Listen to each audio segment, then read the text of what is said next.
오늘의 말씀지기 김진경 간사입니다.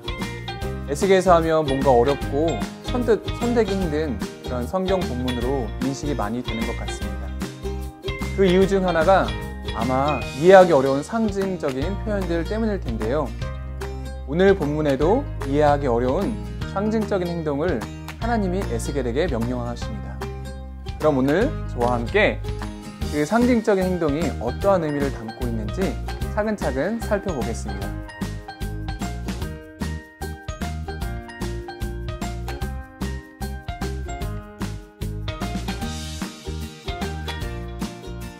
오늘의 말씀은 에스겔 4장 4절부터 5장 4절까지입니다. 이스라엘 백성들은 포로로 끌려왔음에도 예루살렘이 절대 멸망하지 않을 것이라고 믿고 있었습니다. 이런 백성들에게 하나님이 그들의 잘못된 생각들을 깨닫게 하기 위해 에스겔에게 상징적인 행동을 요구하십니다. 오늘 본문은 아니지만 4장 1절에서 3절의 내용은 예루살렘의 포위를 상징하는 것들이 나타나 있습니다. 예루살렘은 하나님의 계획에 따라 하나님의 대행자인 바벨론에 의해 포위를 경험하게 됩니다. 이어서 오늘의 본문에서는 하나님이 에스겔에게 세 가지의 상징적인 행동을 하라고 말씀하십니다. 첫 번째는 4장 4절에서 6절입니다. 이 상징적인 내용은 예언자 자신이 좌편과 우편으로 눕는 것이며 예언자가 눕는 날수대로 그 죄악을 담당한다는 의미를 담고 있었습니다. 그러나 이 상징적인 행위는 에스겔이 그들의 죄를 대속한다는 의미는 아닙니다. 단지 유다 백성이 겪어야 할 일을 미리 보여주는 행동이었습니다. 여호와 하나님께서는 에스겔로 하여금 이스라엘의 죄악을 횟수대로 날수를 정해서 390일을 왼쪽으로 누워 이스라엘 족속의 죄악을 담당하게 하였습니다. 그리고 그 수가 차면 오른쪽으로 40일 동안 누워 유다 족속의 죄악을 담당하라고 명령하십니다. 그들의 하루를 1년으로 쳐서 이스라엘 백성은 390년, 유다는 40년의 죄악을 담당하게 됨을 상징하고 있습니다. 그리고 7절에서 8절에서는 누워있는 동안 몸을 움직이지 못하도록 줄로 맬 것을 말씀하십니다. 이것은 3절에서 보여준 포위된 예루살렘을 상징하는 것으로 볼 수 있습니다. 하나님은 이것을 통해 에스겔이 그들의 죄를 대속하는 것이 아니라 그들을 향해 깨닫기를 원하셨다는 것을 보여줍니다.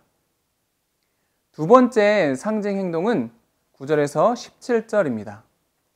9절에서 하나님은 에스겔에게 밀과 보리와 콩과 팥과 조와 귀리를 가져다가 한 그릇에 담고 너를 위하여 떡을 만들어 네가 옆으로 눕는 날수 곧 390일 동안 먹되라고 명령하십니다.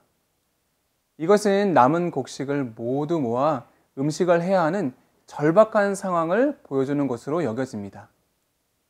그들의 상황이 얼마나 안 좋았으면 하루 먹을 음식과 물의 양이 각각 20세겔, 물 6분의 1 흰으로 매우 적은 양이었습니다. 여호와 하나님은 에스겔에게 떡을 보리떡처럼 만들어 먹되 인분 불을 피워 구우라고 명령하십니다. 인분은 구약율법에서 부정한 것이고 인분으로 음식을 구워 먹는 것도 부정한 일이었습니다. 에스겔은 인분으로 구워 먹는 것이 부정한 일임을 알았기에 하나님께 간구하였고 하나님은 인분 대신 쇠똥으로 구워 먹을 것을 허락하셨습니다. 이것은 에스겔이 유다가 포위되었을 때 그들을 위한 중보를 허락받은 것으로 볼 수 있습니다. 에스겔 4장 16절에서 17절은 예루살렘의 포위 상황의 연속입니다.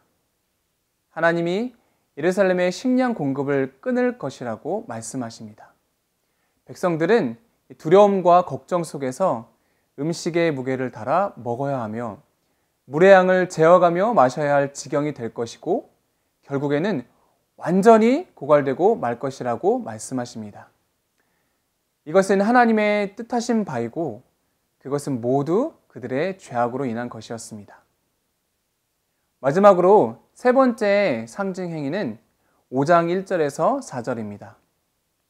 면도의 의미는 이사야 7장 20절에 나타난 것처럼 이방 정복자들에 의해 이스라엘이 학살되고 황폐화되는 것입니다. 면도를 하는 것은 슬픔의 표시이기도 하고 동시에 전쟁의 선포이기도 합니다. 여기서 나타난 면도칼은 하나님께서 심판의 도구로 사용하시는 이방 국가의 검을 상징합니다. 하나님이 수많은 선지자들을 통해 멸망을 예언했음에도 그들은 죄를 깨닫지 못했고 생각과 삶을 바꾸지 않았으며 자기 멋대로 하나님을 믿었습니다. 여러분, 하나님이 우리에게 지금도 말씀하신 것들을 듣고 있나요? 우리는 죄를 지을 수밖에 없는 나약한 인간입니다. 그렇기 때문에 일상 속에서 하나님의 말씀을 듣고 그 말씀을 마음에 새기고 순종하는 것이 하나님이 가장 기뻐하는 삶이 아닐까 생각해 봅니다. 하나님은 지금도 우리에게 말씀하고 계십니다. 오늘도 그분께 귀를 기울이는 하루 되길 소원합니다. 감사합니다.